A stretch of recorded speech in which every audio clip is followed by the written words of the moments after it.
আজি আমি চিৰাং জিলাত অৰুণোদয় আঁচনি, মুখ্যমন্ত্ৰীৰ আত্মনিৰ্ভৰ অসম আঁচনি আৰু লাখপতি বাইদেউ বা মহিলা উদ্যমিতা আঁচনিৰ পৰ্যালোচনা কৰোঁ। আমাৰ চিৰাং জিলাত আগতে 29,000 অৰুণোদয় হিতাধিকাৰী আছিলে।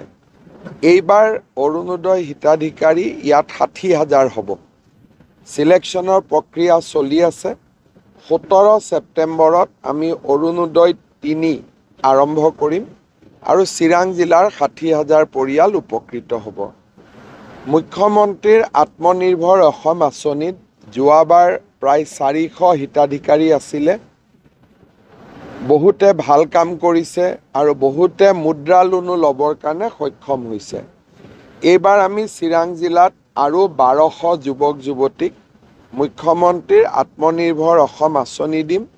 2 লাখ টকাকৈ প্ৰতিগৰাকী যুৱক যুৱতীয়ে লাভ কৰিব।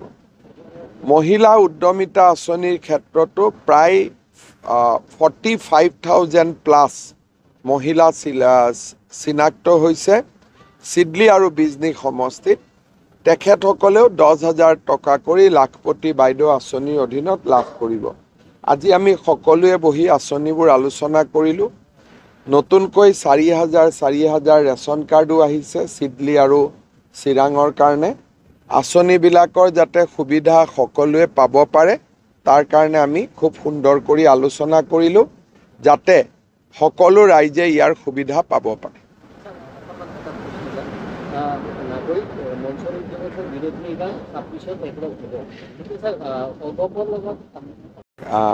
আমাৰ কামটো একেদিনাই 1 ঘণ্টাত ধুনীয়াকৈ হৈ যায়।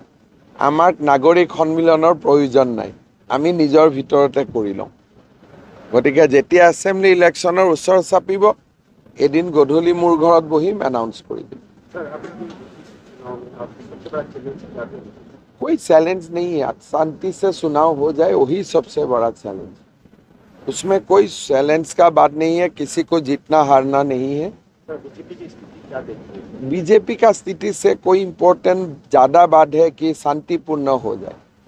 तो बीजेपी तो शांति के लिए चुनाव लड़ रहे हैं, तो बढ़िया से हो जाए वही सबसे बड़ा बात।